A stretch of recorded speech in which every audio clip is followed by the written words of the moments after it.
Hello everybody, welcome back in my channel. तो हाजिर हूँ मैं फिर से एक न्यू इंटरेस्टिंग मोरल स्टोरी के साथ।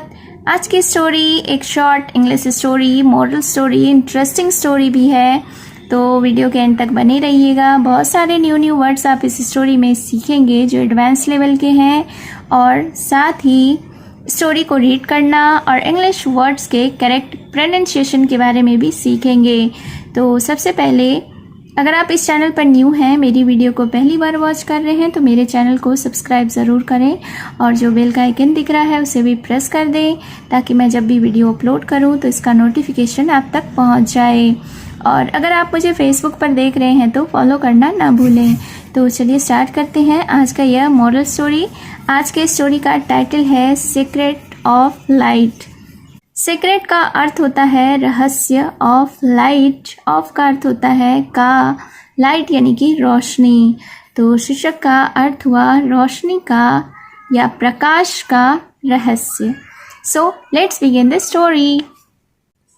This is the story of that epic when there was no entity of light, so people were anxious to bring the light in villages because darkness made their life gloomy. तो सबसे पहले इस sentence के vocabularies को देख लेते हैं।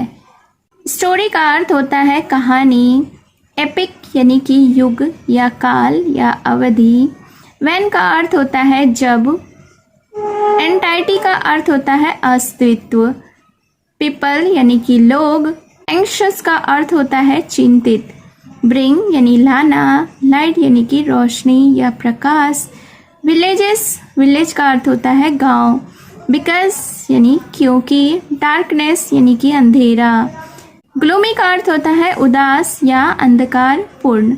तो इस सेंटेंस के अर्थ को जान लेते हैं। This is the story of that epic. यह उस युग की या यह उस काल की कहानी है। When there was no entity of light, जबकि प्रकाश का कोई भी अस्तित्व नहीं था। So people were anxious to bring the light in villages, इसलिए लोग प्रकाश को गांव में लाने के लिए चिंतित थे। बिकॉज क्योंकि darkness made their life gloomy, अंधकार उनके जीवन को उदास या अंधकारपूर्ण बनाया था। तो इस सेंटेंस के अर्थ को एक बार फिर से देख लेते हैं। यह उस युग की कहानी है जबकि प्रकाश का कोई भी अस्तित्व नहीं था, इसलिए लोग इस बात से चिंतित थे कि वह अपने गांव में प्रकाश कैसे लाएं, क्योंकि उनकी जिंदगी, उनका जीवन अंधकार से उदास या अंधकारपूर्ण था। So they had decided to throw one basket of darkness daily. Decided यानी कि फैसला किया, थ्रो का अर्थ होता है फेंकना, बास्केट यानी कि टोकरी, डेली का अर्थ होता है प्रतिदिन। तो इस सेंटेंस को देख लेते हैं। So they had decided to throw one basket of darkness daily, यानी कि इसलिए उन्होंने फैसला किया एक टोकरी अंधकार प्रतिदिन फेंकने का। This custom continued for long. Custom का अर्थ होता है रिवाज, कंटिन्यूड यानी कि जारी रहा, लॉन्ग यानी लंबे समय तक। तो यह जो रिवाज था यानी अंधकार को प्रतिदिन फेंकने का, यह रिवाज लंबे समय तक जारी रहा।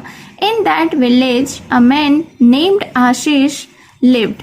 He did not like this job. अब फिर क्या हुआ? इन दैट विलेज यानी कि उसी गांव में, अ मैन नेम्ड आशीष, एक व्यक्ति जिसका नाम आशीष था, लिव्ड, वह रहता था। He did not like this job. Job का अर्थ होता है काम, तो उसे यह काम पसंद नहीं था। So he went to the other village and married a girl named रूपवती। So यानी कि इसलिए he went to the other village, वह दूसरे गांव गया, and married a girl, और एक लड़की से शादी की, named रूपवती, जिसका नाम रूपवती था। तो इस सेंटेंस के वोकैबुलरीज को देख लेते हैं। वेंट का अर्थ हुआ गया, अदर यानी अन्य या दूसरे, विलेज यानी कि गांव, मैरिड यानी कि शादी की, गर्ल यानी कि लड़की, नेम्ड यानी नाम था, रूपवती नाम है लड़की का।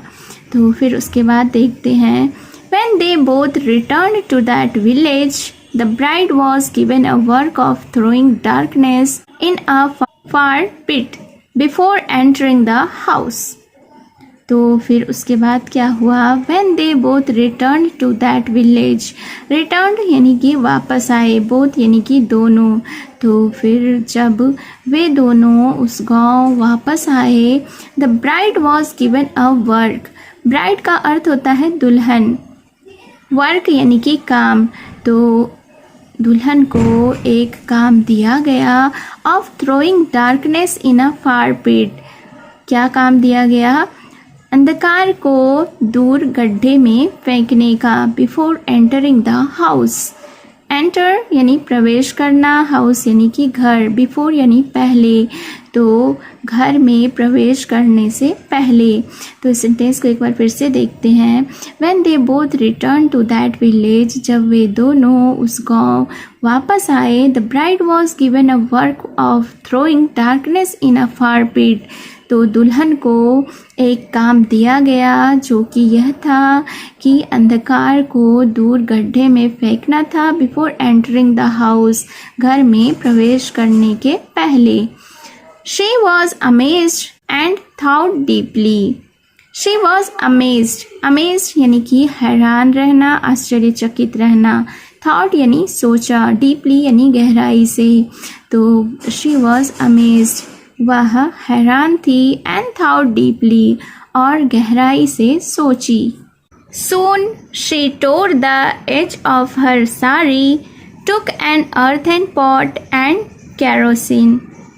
सून का अर्थ होता है जल्दी, टोर यानी कि फाड़ा, एज का अर्थ होता है किनारा, साड़ी एक कपड़ा है जो स्त्री पहनती है, अर्थिन का अर्थ होता है मिट्टी का, पॉट यानी कि बर्तन, टुक यानी कि लिया, कैरोसिन यानी मिट्टी का तेल। तो इस सेंटेंस को देख लेते हैं। Soon she tore the edge of her sari, और जल्दी ही उसने अपनी साड़ी के किनारे को फाड़ा। टुक एन अर्थन पॉट, और एक मिट्टी का बर्तन लिया, एंड कैरोसिन और मिट्टी का तेल। By striking two stones she lit the earthen pot. Strike का अर्थ होता है मारना, टू यानी कि दो, स्टोन्स यानी कि पत्थर, लिट का अर्थ होता है ज्योतिर्मय करना या जलाना। तो फिर उसके बाद क्या हुआ? बाय स्ट्रिकिंग टू स्टोन्स यानी कि दो पत्थर को आपस में मारने से, she lit the earthen pot, उसने अर्थन पॉट को यानी मिट्टी के बर्तन को ज्योतिर्मय कर दिया यानी कि जला दिया। Then the whole village was filled the effulgence which made all villagers ecstatic. Then का अर्थ होता है तब, whole यानी पूरा, village यानी कि गांव, whole village यानी पूरा गांव, filled यानी भरा हुआ था, effulgence का अर्थ होता है चमक, made यानी कि बनाया, villagers यानी ग्रामीण, ecstatic का अर्थ होता है अति आनंदित। तो इस सेंटेंस को देख लेते हैं। Then the whole village was filled with effulgence which made all villagers ecstatic. और तब पूरा गांव चमक से भरा हुआ था, which made all villagers ecstatic, जिससे कि पूरे ग्रामीण अति आनंदित हो गए। Moral of the story is knowledge works wonder.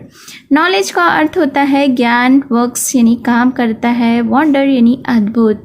तो इस स्टोरी से हमें यह सीख मिलती है, यह मॉरल मिलती है कि ज्ञान अद्भुत काम करता है।